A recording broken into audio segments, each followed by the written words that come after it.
Hi, everybody. This is Cooking with Cardboard. We are the Cardboard Cooks. I'm Martin.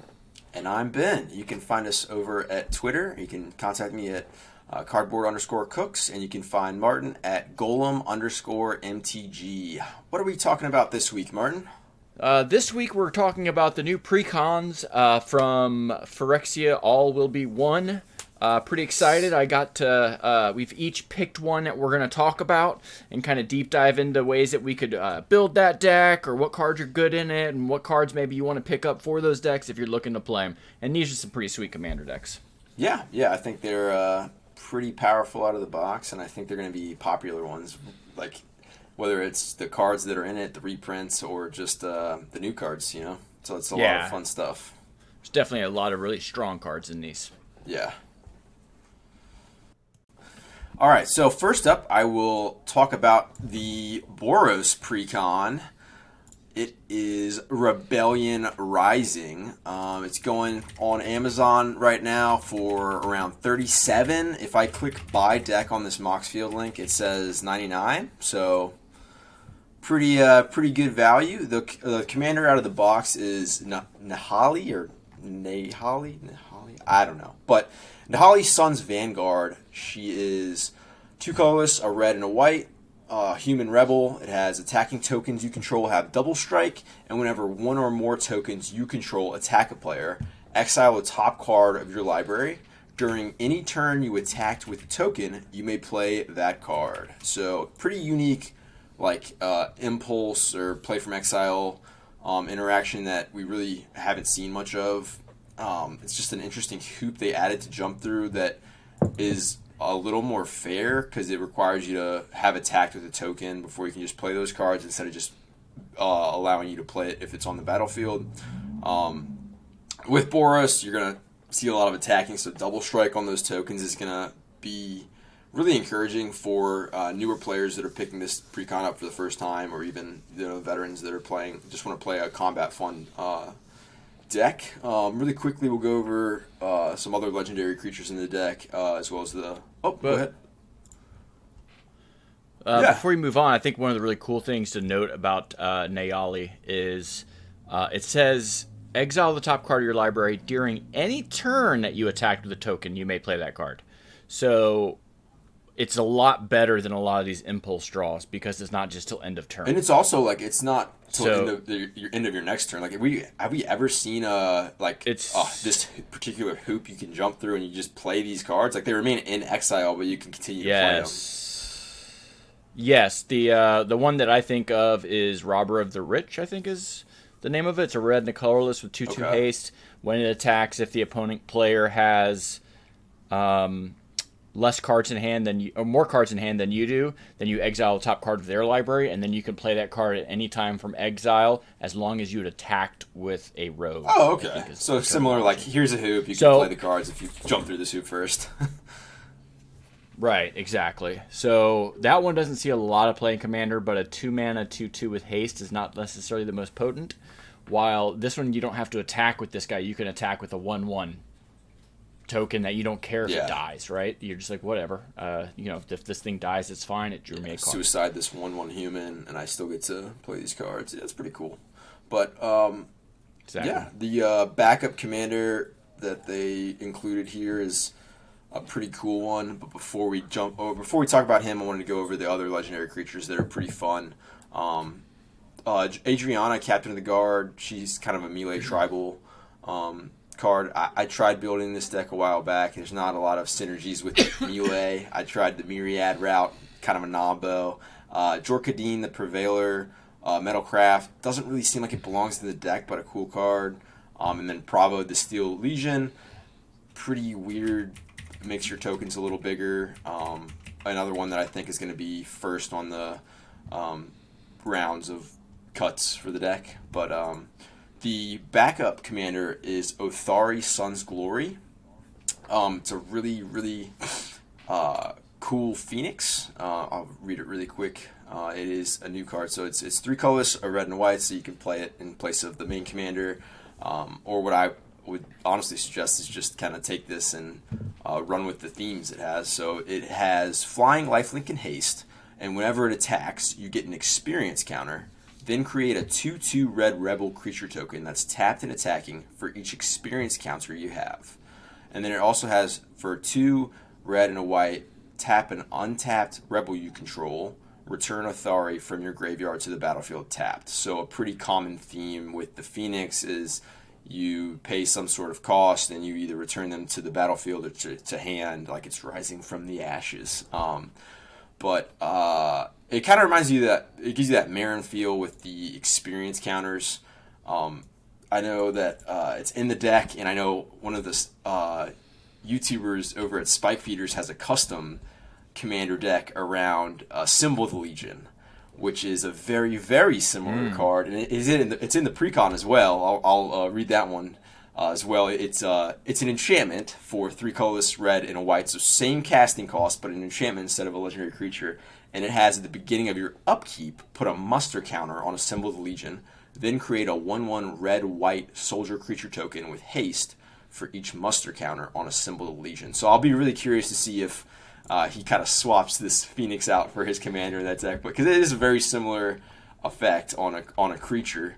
But like I was saying, it's kind of like, it gives me the Marin vibes with experience counters. So I did jump on Scryfall, and I found that there is another Boros cares about experience counters commander that I think would be really fun. It is Kaleem, Disciple of Iros, for 2 colorless red and a white giant soldier. He has double strike and vigilance, and whenever you cast a creature spell with CMC 5 or greater, you get an experience counter, and then he gets a +1/+1 for each experience counter you have.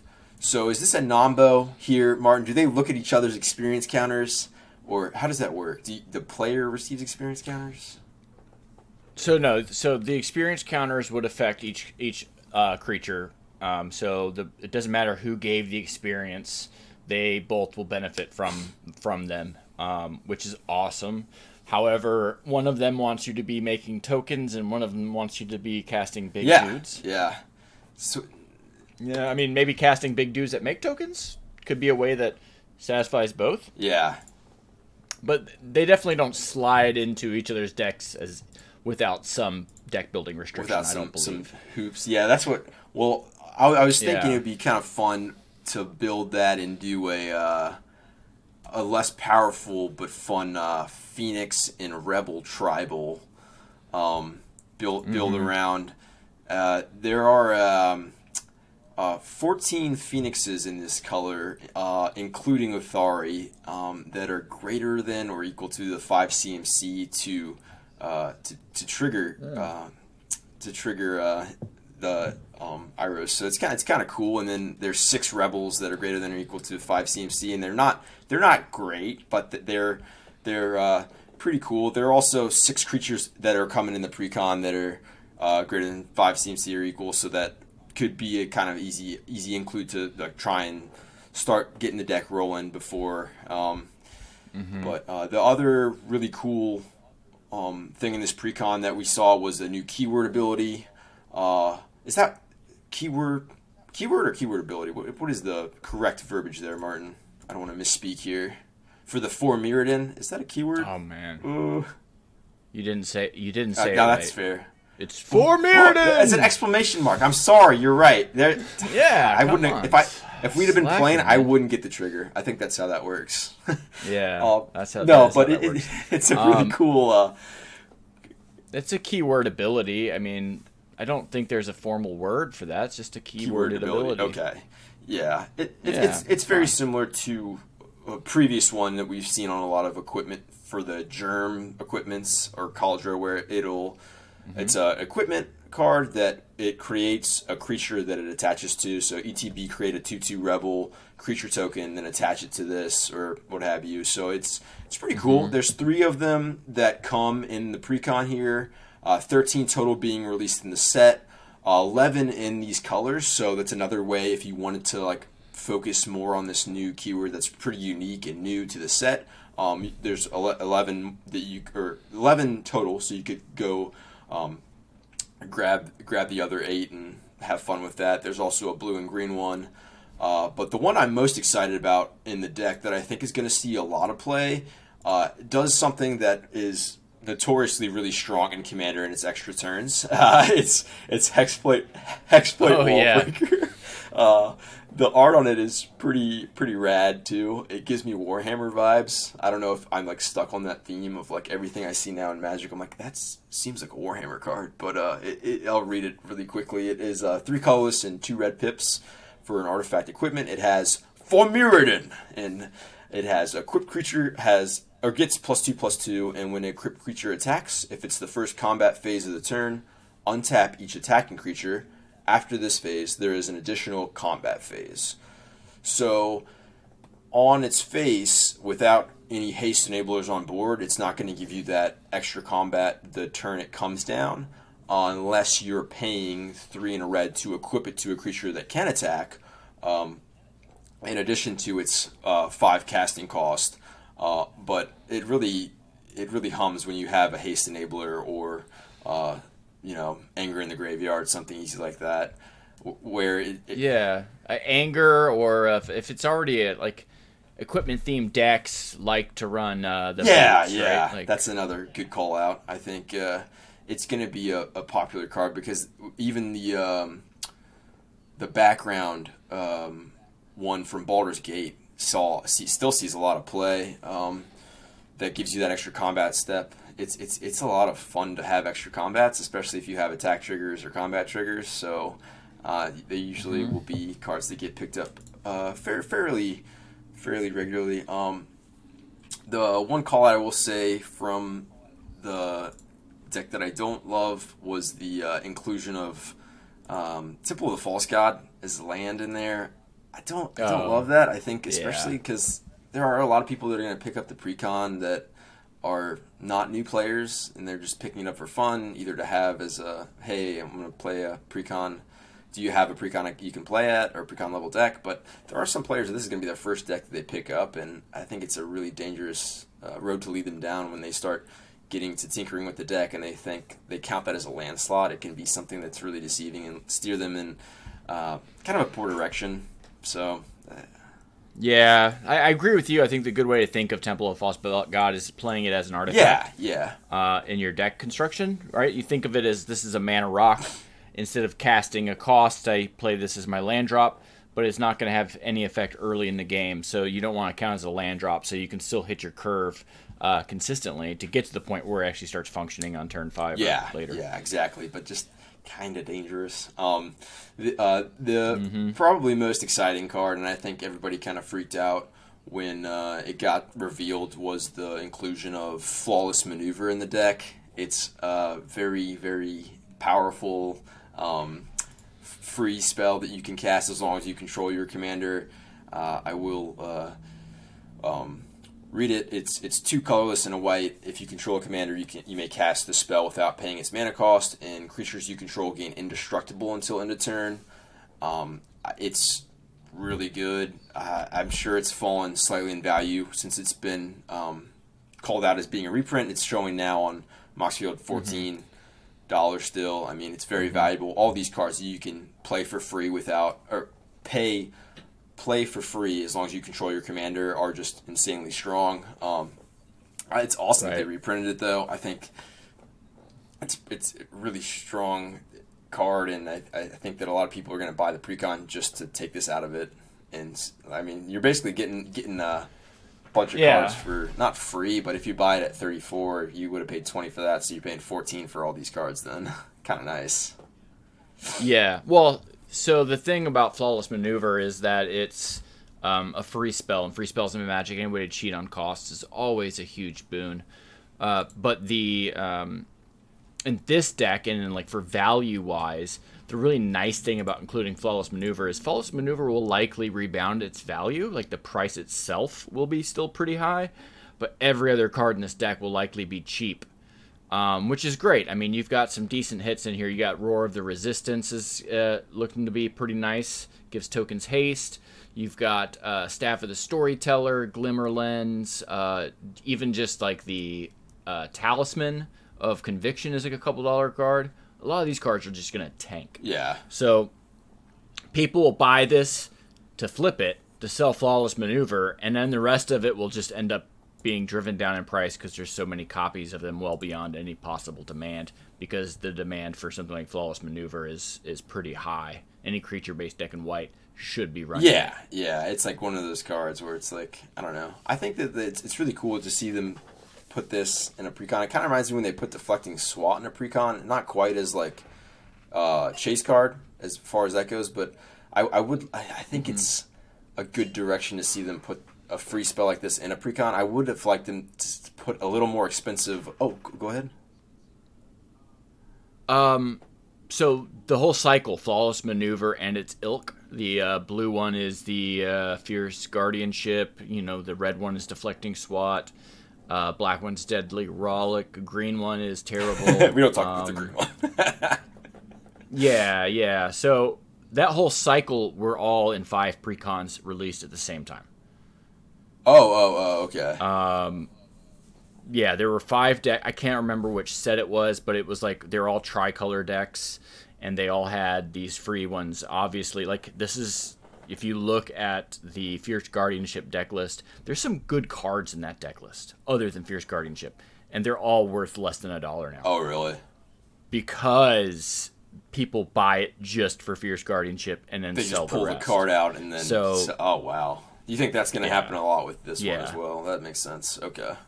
I feel like it's likely. Flawless Maneuver definitely doesn't have the as much play as Fierce Guardianship or even Deflecting Swat, because Flawless Maneuver is not as good in CDH, so it's largely going to be relegated to casual decks.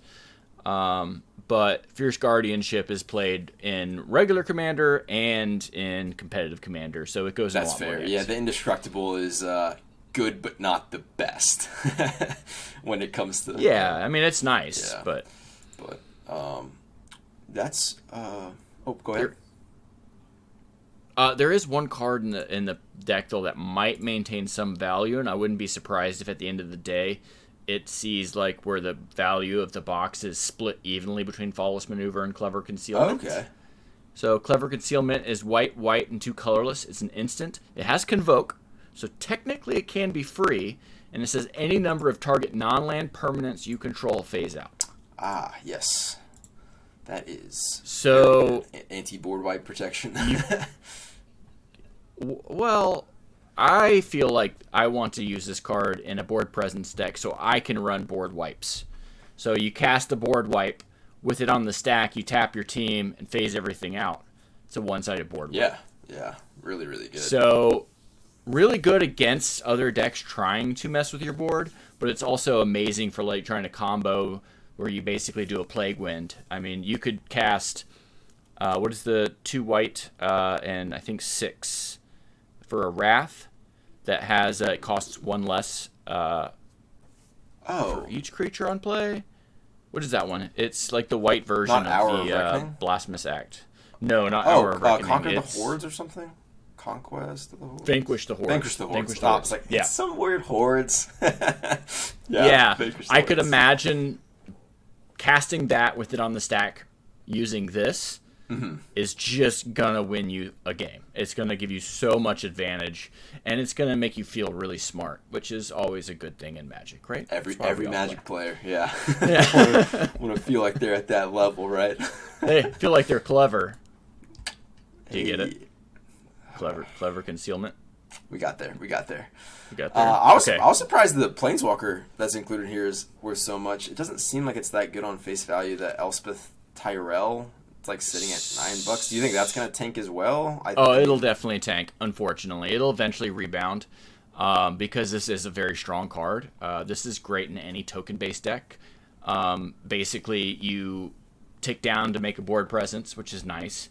Or you tick up to gain life to buffer your life total, and then if they do not destroy it, then you can wipe the board other than your tokens, and then swing in for the win, right? Like it's a strong card. Planeswalkers in general are not amazing in Commander, but I think this one is still held up in the test of time. It's a decent card in Commander. Yeah, I know everybody always says if you play a Planeswalker that has the ability to kind of protect itself the turn it comes down and make blockers, they're not in the air, but it's something better than having nothing, even if your board is empty, which is kind of cool. Right. I know there are a lot of different ways that the precon itself is trying to go. I know that a lot of I mentioned Zorkadim with the Metalcraft and just the sheer amount of like artifacts in the deck. It's running 18 artifacts. It's a lot of different directions. So if you're going to play with not the Phoenix Commander, if you're going to keep the Face Commander, I think there's definitely a split point where you have to make the decision of, okay, am I going to go more on the equipped tokens route, or am I going straight tokens and taking advantage of the double strike? Like there's a Mask of Memory, Loxodon Warhammer, the Staff of Storyteller, where it's like, I'm not sure if that's what it wants to do. I think it's very interesting. It's tough to not do that direction in Boros because that's what they typically do. Equipment or but tokens, I think it's definitely going to be a fun one to play, and I think it's going to encourage people to turn things sideways, which is always fun when you're playing a for precon, sure, right? for sure. Yeah, I feel like this one is. I think actually both of them are a little schizophrenic. This one, like all over the place. Yeah, I mean it's all good stuff, and a lot of them do intersect. But I feel like the deck's trying to do a lot of different things at once. Most of them involve being creature aggressive, which means that it does have an overarching goal. But I do agree with you. I feel like, if you're going to build off this deck, you want to pick a lane. Like Nayala Sun's Vanguard, for example, really wants you to make giant evasive tokens so that you can give it double strike and kill somebody quickly. While the Othari's Sun's Glory kind of, wants you to recur this and play lots of rebels. I mean, it creates its own rebels, but ideally you have other rebel sources. But the rebels that have been printed in Magic don't play well with tokens. Oh no, they're also just great cards. Unless you're using the tutor ones. Well, that's the what tutor pretty much ones all can the be rebel powerful. cards. That's the whole thing, right? So Rebels was an archetype that came out way back when. I think it was an invasion. And for example, Lin Civi, Defiant Hero, is a 3-mana cost 1/3 legendary, and you can pay X and tap it to search your library for a rebel permanent card with mana value X or less, put it onto the battlefield, and then shuffle. And you could also pay. And then you can pay 3 to put target rebel card from your graveyard on the bottom of your library. So this has nothing to do with the tokens. Its graveyard reanimation ability has nothing to do with the tokens, right? It's two totally different things. So I'm not a big fan of that. I wish they had maybe made the 4 Mirrodin thing where those equipments were also rebels. Yeah. I think that would have been awesome way to intersect the two strategies, right? You throw in a few of these rebels that can find the equipment, which then gives you tokens. But I could also see that being something they don't like to do for complexity, because rebel is a creature type, and all of a sudden it's an artifact type. That means it's tribal, and they don't really like tribal cards anymore. So that's fair. Yeah, I think like you were saying, there is some downside to like not having a lane, but it will also make for interesting upgrades when people have the slightly upgraded versions, because they're all going to look slightly different depending on which lane you choose. But it's either here or there. I will also quickly shout out the two Phoenixes. When I was putting the list together for the backup commander, there were 2 Phoenixes and 2 Rebels I wanted to give a quick shout out to, if that's all right. I had Kuldotha Phoenix. She's got that 5 CMC to help out there, and she has flying and haste, and then Metalcraft. You can pay 4 and return her from graveyard to the battlefield only if you have 3 or more artifacts. And then a recently printed, very very cute Phoenix is Phoenix Chick. She was printed recently in Dominaria United, just a 1/1 flying haste. Can't block, and when you attack with 3 or more creatures, you can pay double red, and if you do, you put Phoenix Chick from graveyard to battlefield, tapped and attacking with the +1/+1 counter on it. Kind of 2 fun Phoenixes that I think would be really cheap. They're both a quarter and pretty fun to add to the deck. And then two of the Rebels that do not tutor, because I'm not a huge fan of the tutor deck theme. Is like pretty cringy and just leads to really long turns. So I was looking at a lot of those Rebels do tutor, but First one up was Cho Armin Bruiser, 5 colorless and a white ogre rebel. And whenever he attacks, you may tap up to 2 target creatures. Pretty not great card. Oh, that's but well, that's a strong effect though to be able to tap down 2 blockers. That can lead to let you get in, very profitable attacks. Yeah. And then the other one was Jovial Queen, 4 colorless, double white, and attacking doesn't cause her to tap, so pseudo vigilance on a 4/7 body. And I don't think I mentioned that the Bruiser was a 3/4, but just two fun rebels you could include. Obviously, they're both a quarter 2, so that it's pretty. I mean, you'll find a recurring theme if you try to look up Phoenixes and Rebels on Scryfall is that they are pretty darn cheap. So yeah, they are not valuable cards. Yeah. So on Othari Sun's Glory, I hate to be a naysayer, but I think this card is terrible. Really? Not a big fan of him or her? Until they actually print good Rebels, this card is not going to be good. Because you don't want to rely on the tokens it creates when it attacks to bring it back from the graveyard.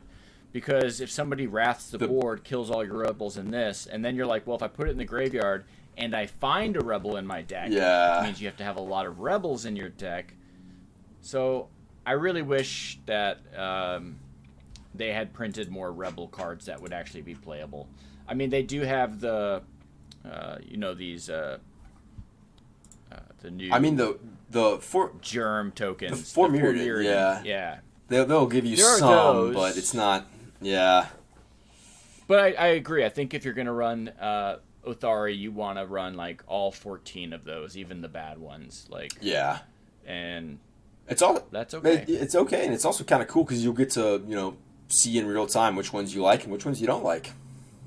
Yeah, and so one of the things that I found interesting is that this is another way to make like creatures and art equipment's the same thing, which doesn't quite play well with the creature equipment from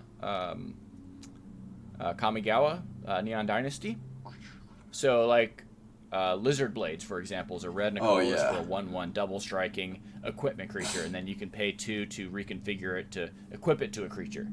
So that's also a creature artifact, but they're not rebels, so they don't help Othari. But that's fair. It still could be good if you're leaning into the equipment theme. But I just don't think we have a commander here that is really designed for the equipment theme. That's fair, yeah. Yeah, so you'd have to find something else, but some of these equipments would be very good in those kinds of things. Yeah, absolutely. You got anything else on this one? No, that's all the notes I had for those. I definitely think it's a cool precon. I think that I already have a Boros deck, so I probably won't be picking it up, but I will definitely consider it for the Flawless Maneuver. I might be the bad Magic community and just take out the Flawless Maneuver. Well, I don't think that's a bad thing. Yeah. Because those cards then usually make it back into the community for really cheap, which means you could imagine some new player being like, I don't care about the Flawless Maneuver. I can pick up the rest of the deck for $5, including shipping. Yeah. That's a win. That's a win. If both parties are happy, I think absolutely. So. Yeah, of course. Okay. Hey, next up we're going to be talking about Corrupting Influence, which is the new poison counter Abzan deck. So green, white, and black. The lead commander is Ixal, Scion of Atraxa, for a colorless, a white, a black, and a green. It's a 2/5 flying vigilance with Toxic 2. Toxic is basically if this creature would do combat damage to a player, in addition to the combat damage, you give them the number of poison counters equal to its toxic rating, which in this case would be 2. Corrupted is its other ability, which is a key word, meaning if an opponent has 3 or more toxic counters, it has an effect. In this case, at the beginning of your end step, each opponent who has 3 or more poison counters exiles the top card of their library face down. You may look at and play those cards for as long as they remain exiled, and you may spend mana of any color to cast those spells. So, this guy's cool. But he's toxic. It's cool but toxic. In fact, he's a little toxic. In fact, I kind of want to call this deck System of a Down because there's so much toxicity. I love it. Sorry, been That was good. holding that one in. The other possible commander that they have in here is 2 colorless, white and black and a green. It's called Vishgraz the Doom Hive. It's a 3/3 legendary Phyrexian insect. It's an insect, which is kind of cool. But it's got Menace and Toxic 1. And it says, when Vishgraz enters the battlefield, create 3 1/1 colorless Phyrexian Might artifact creature tokens with Toxic 1, and this creature cannot block. A lot of words. And then it also says Vishgraz gains +1/+1 for each poison counter your opponents have. So if you've been able to infect everybody for 3, then Vishgraz is 11, right? That's, or no, 12. More, 12. He's a 12/12, which is pretty huge. 12/12 menace commander can end some games for sure. You definitely have been insulted a few times for hitting people with poison counters at that point, though. I don't know. Yeah, for sure. So, one of the things about this deck that I'm kind of odd about is the hate that it brings as a poison deck. We've talked about it before, but just for the new listeners, the idea is that if poison takes 10 counters to win the game, right? So you can knock out a player for 10 poison counters on them, which is way less than the normal 40. It's not even half, it's a quarter of the life that needs to be hit. So everybody's really scared of it, especially with all the new proliferate cards. There's so much proliferate now. You get a couple infect on somebody, it's going to be really easy to cast some proliferate spells and close out that game without even getting into any more combat. Kind of a weird, hard to interact with once it's happening. So you can feel helpless. Exactly. Yeah. So you can't counter every spell that proliferates. So whenever somebody sits down with a commander that has toxic or infect on it, how would you feel? I think we've both said it before, even on this podcast, talking about it, where it's it's one of those things that I think prior to this set, I automatically say, okay, you can play that. I wouldn't say, hey, let's play another deck. I would just say, okay, I'm most likely going to be focusing and directing aggression towards you with my removal spells, my creatures, what have you. General politics are going to be going your way. Atraxa always comes to mind, but I don't have a very good taste for this in my mouth, and I think this set's only going to make it worse. What about yourself, Mark? I mean, when you see that at the EDH table, how does it make you feel? Yeah, exactly the same. I do think that a lot of the cards in this deck, instead of being their own deck, are going to get gobbled up by Atraxa. 100%, yeah. So the OG Atraxa is a flyer 4/4 life league vigilance. Word soup. She's word soup. That's what I mean. Honestly, word soup. Yeah. But every turn she proliferates. So once you get one infect, every turn you're getting everybody one more click towards the doom. So. I feel like this deck is kind of... it's going to be kind of hard for it to find a lot of homes, because I think that me and you are not the only ones out there that are hesitant to run an Infect Commander because we don't want to be the enemy at the table. And I don't think it's strong enough to be like, this is a CDH deck, where everybody's the enemy at that point, right? So... But this deck in particular is kind of schizophrenic. We talked about your deck having the same problem. It's a control-heavy build of an infect strategy, which is a little different than you would think. It's got a bunch of small dudes to try and spells that help get people infected, and then lots of ways to proliferate.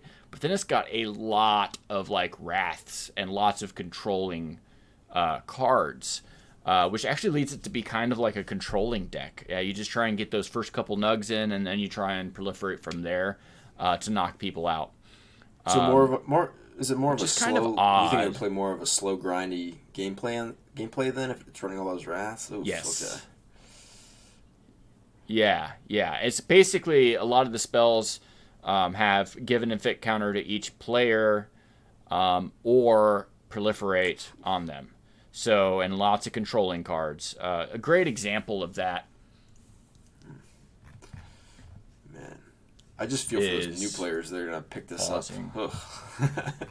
That's going to be interesting conversations will be had, Rule Zero here. Exactly. I think that a lot of new players will pick this up and play it Yeah. as a precon even. And they're going to be hated by decks that are probably fundamentally more powerful, but people are afraid of poison. Yeah. They just really are. And a great example of a card that is exemplary of what this deck is trying to do is Norn's Decree. 2 colorless and a white for an enchantment. It says whenever one or more creatures an opponent controls deal combat damage to you, that opponent gets a poison counter.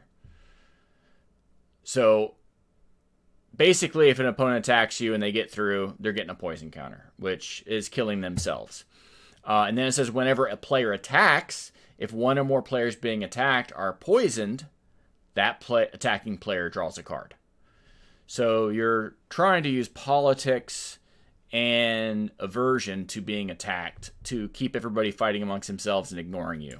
Not sure it's going to be strong enough, but I think this card really encapsulates what this deck's trying to do. It even has the white and 2 colorless, the classic, the white propaganda the Ghostly Prison? in it. Yeah.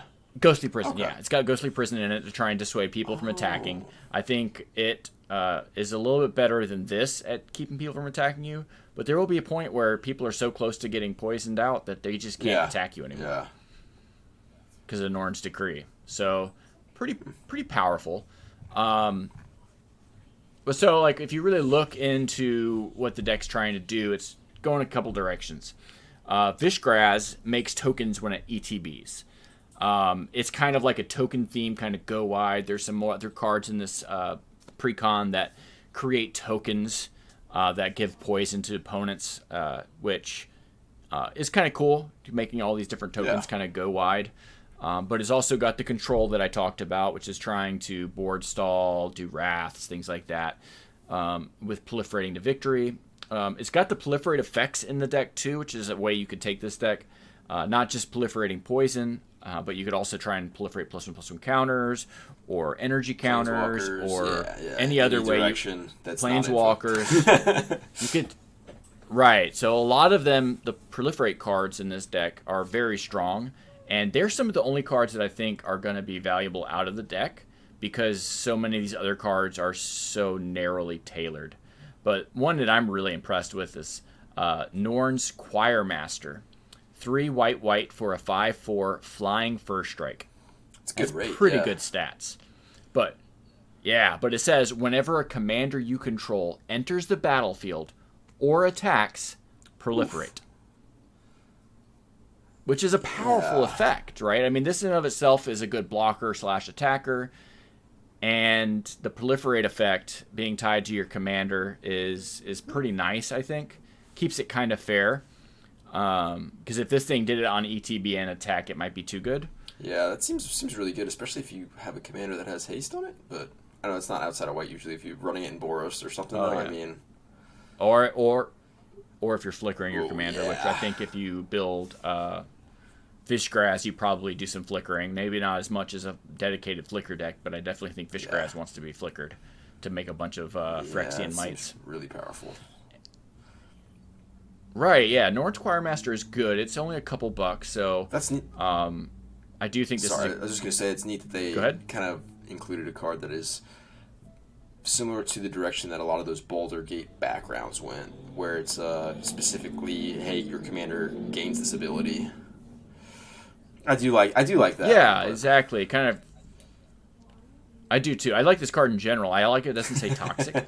So this is a card that you could take out of this deck and put in another deck and not bring with it the hate that some of these other cards would probably bring. But no, I like that one. Yeah. So the other thing that you could do with this deck is turn it into a turbo infect deck where you are really all in on trying to infect people out as fast as possible. There's a lot of wraths and stuff in this deck, so you would really need to scale that stuff back and focus on interacting with your opponents on the stack in some ways, protecting your creatures, making them unblockable, things like that. So there are lots of different ways you could do this. Even if you're the controlling strategy, you're going to want to have some ways to make your creatures unblockable to make sure you can get an effect on each person so that your proliferate cards do maximum damage. And there's a bunch of really good ones. Access Tunnel or Rogue's Passage is a land-based option.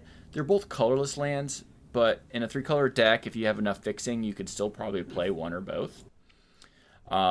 Spirit Mantle and Unquestioned Authority both give an enchanted creature protection from creatures, so they can't be blocked at all. Thieves' Tools or Whisper Silk Cloak are a couple of equipments in these colors that make an enchanted equipped creature unblockable. And then my favorite is Spirit Indal. Spirit Indal is a card that I didn't know about until I was doing research on this deck in particular. But it is an amazing card. It's a white and 2 colorless for a 2/1 Spirit with Shadow. But you don't really want to cast it. You want to use its forecast ability. A white and a colorless. You reveal it from your hand. Target creature gains Shadow until end of turn. You can only use the ability once each turn during your upkeep. So this card is basically a recurring like buyback spell you cast each turn on your little infector or toxic critter to make sure you're getting in. Because nobody's running shadow blockers. Dolphy's the only one you see, right? The only one that gets played. But even that, exactly. I mean, that is a really good, repeatable ability from your hand for 2.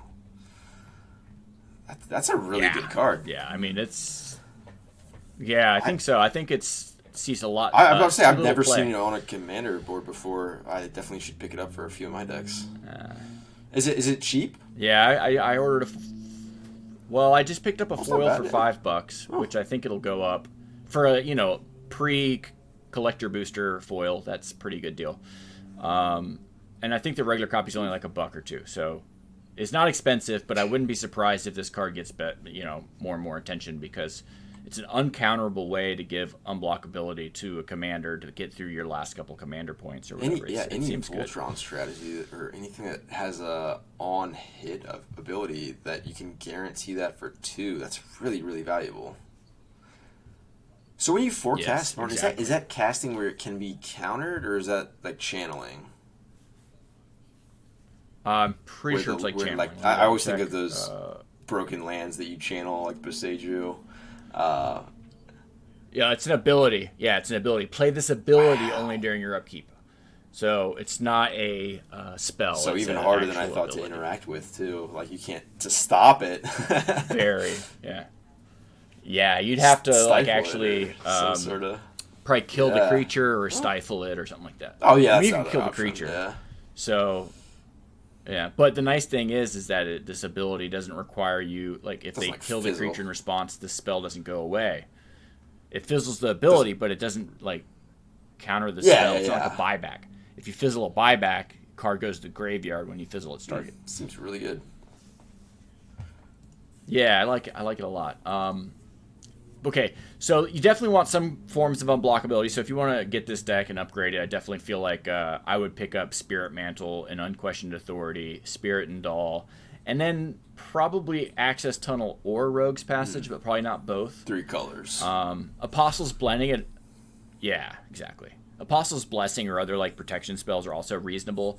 You give the creature protection from the color of your opponent's blockers, then it's getting through, or you could use swords to try and get through damage, but those are... this is Jury's Shelter. It's on the land. Let's go. One of the interesting things you could do with this deck is leaning into the Norn's enchantment I was talking about earlier, the one that gives this deck if you attack. Yeah, lean into that ability and just play things like Sphere of Safety or Moat. Moat is a funny one. I know Moat's expensive. Well, you could get the Magus of the Moat, which is cheaper. It's a white, and 2 colors for the same effect, and it's an 0/3. Creatures cannot attack you unless the creatures have flying. Because there's a moat around fly over you. the moat. Yeah, I got it. Yeah. Another really interesting card, I think, in this deck is Arborea. Similar idea. It's a green, and a colorless, and it says creatures cannot attack a player unless that player casts a spell or a non-token permanent onto the battlefield during their last turn. Interesting.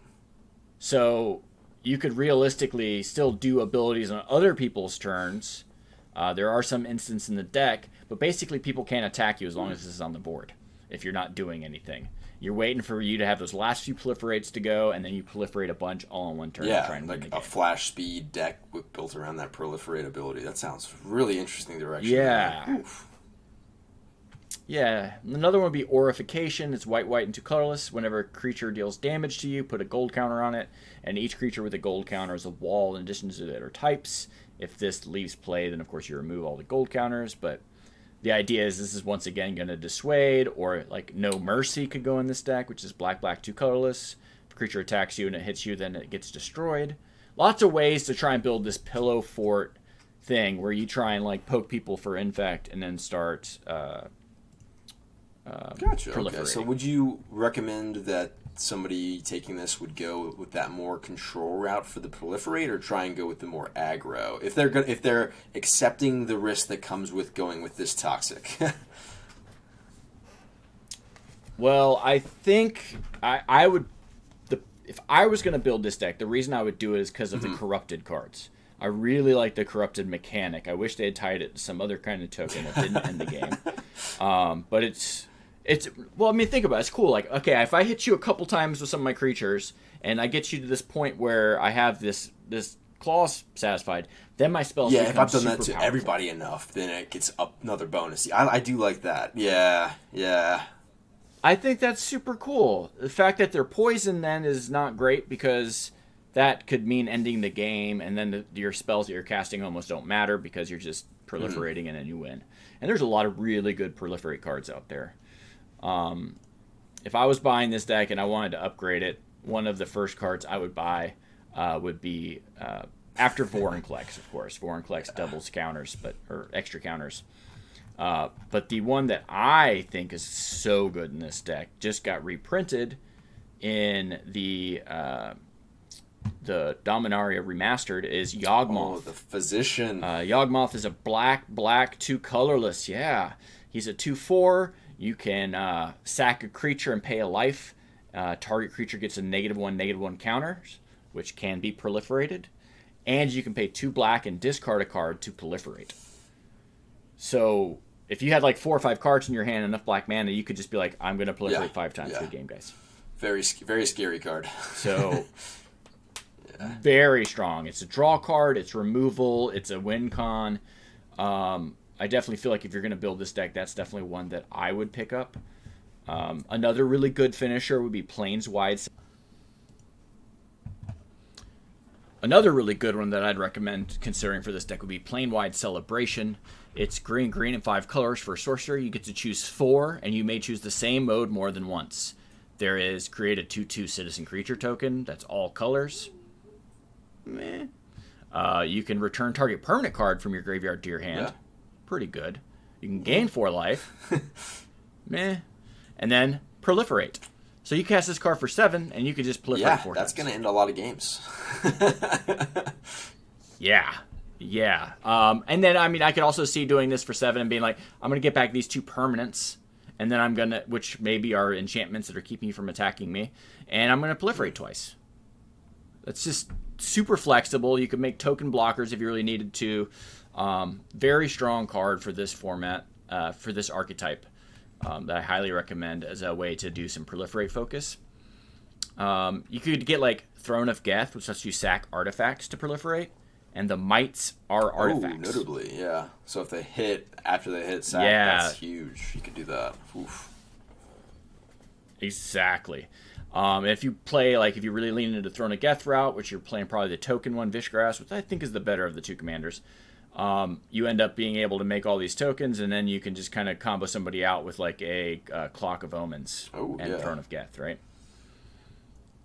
Staff of Completions from the new sets, 3 colorless. The staff lets you pay life, tap it for 3 life, and you can. It does other things too, but this is the thing that's really important. So you tap it to proliferate, and you can pay 5 mana to untap it. So if you had enough mana and enough life, you could proliferate multiple times in a turn. That one's like Staff of Domination. That thing's gonna combo like the King. It is, I think. Yeah. Exactly. And if you're doing all the proliferating, then you can run the all-stars like Lux Cannon, which lets you tap to put a charge counter on it. And once it has that, you just proliferate them, and you can remove 3 counters to destroy any permanent. So, like, if you're proliferating enough, you can just every turn destroy a different permanent with this Really thing, good. which is Yeah. really good. Yeah. So I do like the proliferate focus of this deck. I really wish you could do the proliferate focus of the deck without the toxic, but I feel like at that point you're just a different entirely. deck. Yeah.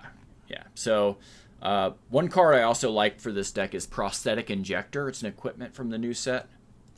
Not a super high-powered card, but it's nice because it is a 1-mana equipment. You can equip it for 1, so super cheap. It gives a creature +0/+2 and has Toxic 1 and Toxic stacks. So this is a way to make any of your dudes able to get that first infect in or extra poison counters in. I think it's a really good one. It's from the main blockers. set. Yeah, that's a good card. Oof. I don't know. Do you think this this precon's gonna like jack up how many Atraxa decks we're seeing out there? I'm getting nervous just hearing about all these good cards. I mean, I have a feeling you'll see a lot more infect. So you can counter it by running leeches. White card from Legends that removes all poison counters from target player, and they lose life equal to the number of poison counters removed. It's white, and a colorless for a sorcery. You could also run something that's better, which is the white and 2 colorless for the enchantment that says counters can't go on people or permanents. I'm blanking on that one. Yeah, let me look it up. I know the green one. Solemnity. Yeah, Solemnity is really good. You place, and it's good against a lot of strategies. If anybody is playing like any +1/+1 counter deck, it just turns off those decks, right? It's kind of stacksy, but if you're playing in a heavy infect meta, I don't think the toxic player can complain at the table if he gets hard countered. Definitely not. I don't know. Another card that we've talked about before that I think would be really good in this strategy is Lethal Scheme. Oh, yeah. Black, 2 colorless. You can convoke it, destroys a creature, and then you connive loot for each number of people. Connive for each creature, yeah. So that's really good in this deck because not only is it removal, possibly free removal, but the +1/+1 counters can be proliferated. That does seem very good. Yeah, but at the end of the day, the biggest problem with this deck is that if you really want to do some kind of counters and tokens thing, you could do Gov. Guru Spores has no infect in it at all, and Gov, he's super fair card. No one's gonna freak out. Or you could run if you want a little more powerful commander, you could do Rayan, Last of Abzan with Yoshimaru, Ever Faithful. Dog, yeah. That's a lot of +1/+1 counters. Yeah, good boy dog. Yeah. And then if you're wanting to do more like the Enchantress stuff with, you could do Merkle, Lord of Bones. These are all commanders that are not going to make people be like, hey, I'm going to kill you got now. This. Here you go. Because of who's in your command zone. It's all about having that, like we said, that Rule Zero conversation and making sure. I don't think this is one that either of us would recommend to play at the pickup LGS. Maybe it's one you save and you build and you love and you save it for your friends' EDH night. I don't know. Yeah, exactly. Well, let's talk about a few cards from the deck that I think are worth noting that maybe are not as hate-filled, where you can maybe take some of these cards, put them in another deck, and get good use out of them, right? Like one of them is the Glistening Spheres, a 3-mana artifact. And there's the battlefield you proliferate, and you can tap it for a mana of any color. It does enter battlefield tapped, which isn't great, but this is proliferate on an artifact. If you're playing like a deck that can flicker permanents, this thing could be a ETB flicker that's also a mana rock. It's not amazing, but it's decent. It does have Corrupted on it, where you can tap to add 3 mana of any color, but if you don't have any poison stuff in your deck, then it's never going to hit that. But it's an interesting card. Another card that I like a lot is Lux Artillery. It's 4 colorless. Whenever you cast an artifact creature spell, it gains Sunburst. And for those of you who don't know, Sunburst means that creature enters the battlefield with a +1/+1 counter for each color that you use to cast its mana cost. You're with me. So cool. So if you cast a 6 mana thing, and you use 3 different colors to cast it, we get +3/+3. So this is a card I'm definitely going to put in my DJ Blaster deck when I build it. It seems like a really good pickup for a strategy that's not Infect. There is a new removal spell, black removal spell, that's better than a lot of the previous ones that were printed. It's black and in this deck, a black and a colorless instant. It's called Anoint with Affliction. So you basically give them gaudy apparel. I'm not familiar. Do you remember? You're not familiar with the Affliction brand, like the really I know Affliction. Yeah, that like tap out MMA clothes. Anyway, yeah, exactly. Exile target creature if it has mana value 3 or less. If any opponent satisfies corrupted, then you exile any creature instead. Oh, okay. So good if you're doing the poison deck. Yeah, I think it's pretty narrow. Decent. Yeah, that's what I'm saying. It'd probably be really good and limited. Okay. One of the cool things about this deck that allows you to play this more controlling role is that there's a bunch of cards in it like Infectious Inquiry, a black and 2 colors for a sorcerer. It says you draw 2 cards, you lose 2 life, and then each opponent gets a poison counter. Right? So you have that one. You also have Phyrexia Outbreak, black and 2 colorless. Each opponent gets a poison counter, and then each creature your opponents control get -1/-1 until end of turn for each poison counter its controller has. So you have several ways in this deck to make sure everybody gets a poison counter. And so you could realistically play this deck with no creatures. That's an interesting route to think about. That's what I'm saying, like more controlling strategy. Yeah. There are a ton of really good toxic cards in this deck, though. And I'm kind of blown away with how much power they put in here. Like, Bloated Contaminators, a green and 2 colors for a 4/4 trample with Toxic 1. And whenever it deals combat damage to a player, proliferate. That's not in this deck, but this is in the set. It's so good. And then I think my favorite is Contaminant Grafter, green and 4 colors for a 5/5. Trample, Toxic 1. Phyrexian Druid. Whenever one or more creatures you control deal combat damage to one or more players, proliferate. So every combat you hit somebody, you proliferate. Can't proliferate multiple times this way, even if you attack each player, so that doesn't work. Yeah. And then it says Corrupted at the beginning of your end step. If an opponent has 3 or more poison counters, draw a card, and then you may put a land onto the battlefield. That's so pushed, yeah. Yeah, it's really, really strong. Glissa's Retriever also seems like it's going to be an auto-include in a lot of Infect decks. Green and 5 colors for a 6/6 with haste and Toxic 3. And it can't be blocked by creatures with power 2 or less. And then when it dies, if you have Corrupted, you get to return X target cards from your graveyard to your hand, where X is the number of opponents who have 3 or more poison counters. So this guy could get back 1 card, could get back 3 cards. But I really like him because he is a hard-to-block, giant, hasty threat. You're likely, when you cast him, are going to get in 3 toxic on somebody, which means right away you satisfy his Corrupted. That seems fairly powerful. Even just hearing those cards, I'm like, I get that itch of like, ooh, do I want to build an Infect deck? And my brain automatically just goes, no. Maybe you have a rule 0 on the deck where you're like, hey, I'm gonna reach that Delirium, or what is it called? Delirium or Delirium? When you have 3 or more? Sorry. Oh, Delirium. Maybe you have Delirium. Like a rule 0 where it's like, hey, I don't want to kill anybody with Infect. I'm just trying to get Delirium so that my cards do extra things and not use poison to kill people. There's different ways you can go about it. But dang, some of those cards seem really good. Yeah. They are. They really are. Like, I think one of the ways you could do is you could just say, this is going to be the same as a normal game, except I can't win via Infect. If I give you 50 Infect counters, it will not. Or maybe you even go...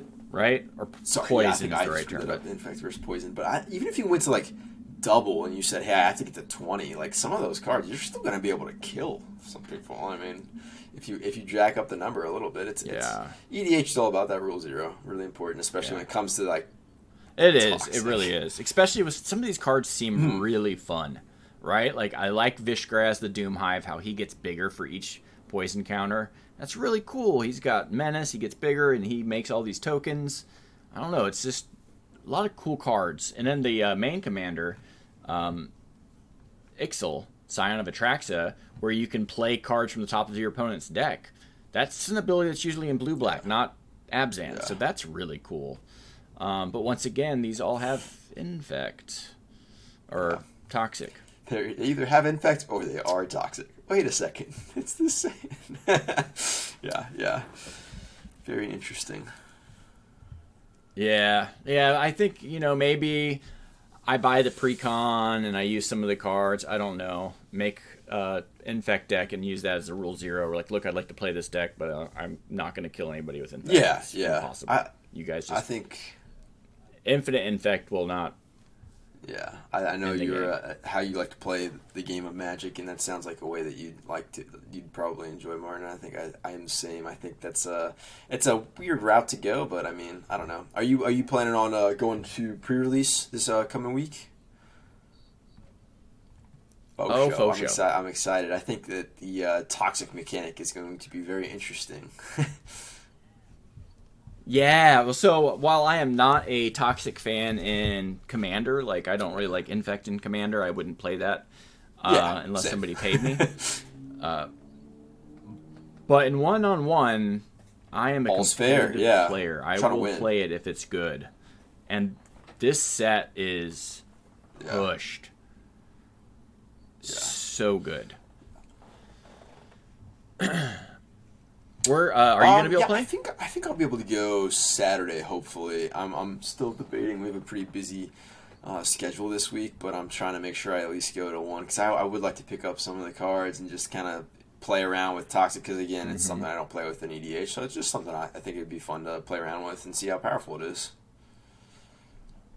Yeah, for sure. Plus, there are a lot of very good cards in this set, so I think this might be the most powerful set since Eldraine. I could be wrong, but it seems really, really pushed.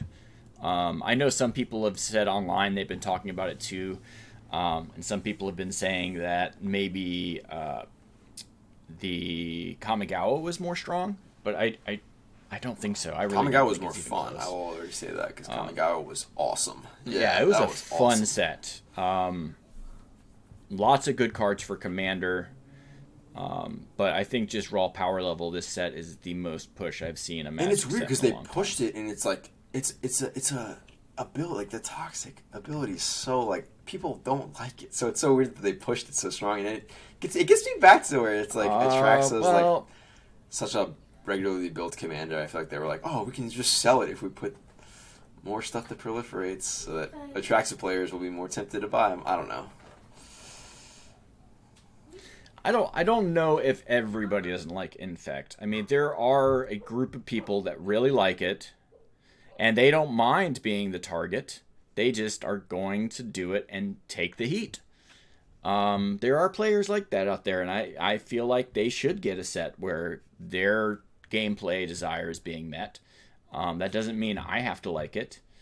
But yeah, it's definitely pushed. But we're going to talk more about it because that's actually what I want to talk about for my you want to jump into Finance Corner for the week? Yeah, so I have pulled up on MTG Stocks set price, market price for the Phyrexia All Will Be One. And, pre-release, everything's always kind of bloated at pre-release. But this set is absurdly expensive, the cards that are in it. There is no way these cards are going to stay this high. I mean, your cheapest mythic is Luca Bound to Ruin at $4, right? And then your next cheapest is like $7. So give me a scale. Capricious Hellraiser. I don't know per set. Is that abnormally high for the set? Like usually your lowest mythic is what, like a dollar or $2? Well, let's actually pull up Because another I set. hear $4 is the I'm used to like I know I've pulled some mythics that I'm like, oh, this looks like a really cool card, it's a mythic, and then it's like a quarter. I'm like, oh, that's weird. Yeah, but at they tend to be a little pre-release, higher, I'm they guessing. Okay. they tend to be a little higher across the board. Everybody wants the new shiny things, and so some people don't mind. Like they're not necessarily going to pick them up at the cheapest. They just want to get them in their hands and start playing with them, right? Let me find a set here. How about Dominaria United here? Dominaria United. So Dominaria United has got Shield Red at 63. And then the next most expensive is Liliana the Veil at 17. Timeless Lotus at 13. Silverback Elder at 9. And then even Sarah Paragon, which is an absurdly powerful card, right? It's the 2 white and 2 colorless for a 3/4 flyer, and you can cast something from your graveyard for 3 mana value or less each turn. So very powerful card. It's $7, right? That's it. Now, if you look at Phyrexia, all will be one. Most expensive card is Elish Norn at $60. Mondrak is 52. So Pradle is 29. Icarmoon Gauntlet is 28. Drivenod is 23. Sword of Forged Frontier is 23. Soulful Mayhem of Dominus is 20. Vraska Betrayal Sting is 20. Nissa's 20. Tekuthal is 19. Vindicator is 19. All Will Be One is 17. The average is just so much higher, huh? Yeah, so they're like these prices are bloated. Admittedly, if some of these cards were taken and put into worse sets, they would be a $20 or $30 card. That's why they're priced like they are, is because their power level, I think, is on. I mean, look at Mondrak. Oh my God. White, and 2 colorless for a 4/4 that has Anointed Processions text on it. Let alone that you can sack artifacts or creatures to give it indestructible. Like, this card is absurd. Anointed Procession is a $40 card, and it's a rare. That makes sense. You know what I mean? So this is a very strong card. I can't imagine it stays at 50. But between Elish Norn and Mondrak, I think they both will stabilize probably closer to 30, depending on how good they are in all the other formats other than Commander.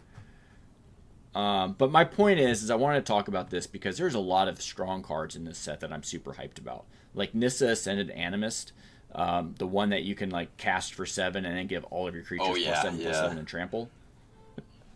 Card's going to be absurd. I mean, it's without the need for creatures. Pretty much. I mean, right? Like you can't like nature's natural order it into play or anything like that, but. It's a very strong card, and that would probably be the Chase Mythic in a lot of sets. So, super good. All Will Be One combos with a ham sandwich. So many different cards combo with this. There's even a $20 rare right now, which is the Venerated Rock Priest. There's no way that can stay at that price. Yeah. Well, its average is 20. It's... market price is that's a pretty big gap. That's odd. Yeah. So yeah, I'm just every single new set I always say try not to pick anything up unless it's cheap. Like if you see a $1 or $2 rare that you really want to play with, just go ahead and order it. That's fine. But I would avoid trying to order a bunch of these Chase Mythics right now because these things are going to bottom out. I remember you telling me that when Preston the Vanisher came out, and I definitely listened to your advice, and I'm glad I did. I think I'm still waiting for it to come down a little lower, but I think it's weird because like as a newer player, I'm like I see those cards, I'm like it's a good card, so it's just gonna keep going up once more people play with it and realize how good it is. But then it's like you are right. Like if you just wait after the set first comes out, more people buy it. Just like, open more boxes is the phrase you use, and I was like that really resonated with me, and I was like that makes a lot of sense. Yeah, I mean it's still sitting at about 1750 Preston the Vanisher, but we still haven't really gotten that second wave to come back. We haven't gotten to the point where the boxes are flooding the market to the point where it's really pushing down the price of a box. And as you push down that price of the box, the cards inside are also going to go down. That makes sense. It's just the way it works. Yeah. Oh, There's one other card I wanted to mention that I think is a good pickup, and it's, unless it gets a reprint, it's going to stay going up and up because it's so good. It's Teferi's Ageless Insight, blue, and 2 colorless for an enchantment. If you would draw a card other than the first card during your draw step each turn, you draw 2 cards instead. So it's Alhamret's Archive enchantment, right? Which is an enchantment is harder to kill than an artifact. So I think unless they print it in a precon coming up, I think that's the kind of card that's going to keep going up. I picked mine up for like $2 last year. It's up to like $4 right now, and it doesn't look like it's slowing down at all. So if that's a card that you want in one of your decks, you might want to go ahead and pick it up now because it's a good one. Yeah, I've seen that one floating around a lot. Yeah. I think it's a really, really good enchantment, especially if you're playing blue at flash speed with draws. Well, yeah, I cross- mean, even cross if you're not spells, playing it's flash good. speed, you know, it's just any card draw you play is doubly good. Serum Vision Strong, you 2 cards all of a sudden. That's insane. Doubling things seem good. All right, so I want to know if you are able to infect anybody out at your pre-release. I'm going up to Mock's boarding house in Bellevue. If anybody's out there sees me, come say hi. I don't bite unless you want me to. I don't bite. I'm going to try and infect somebody out. That sounds like an out. offer. I'm hoping to, yeah. That's your goal? I'm hoping to open the blue-black infect proliferate deck and really try and Okay. do that strategy. Yeah, I think that is also my goal. I've never done it before in Magic, so maybe this is my first I time. think We'll you see. can get there. Every color's gotten toxic in it, so except wait, does red? I think so. Oh, Kriegs. Yeah. Gosh, Scryfall will tell us. Let's see.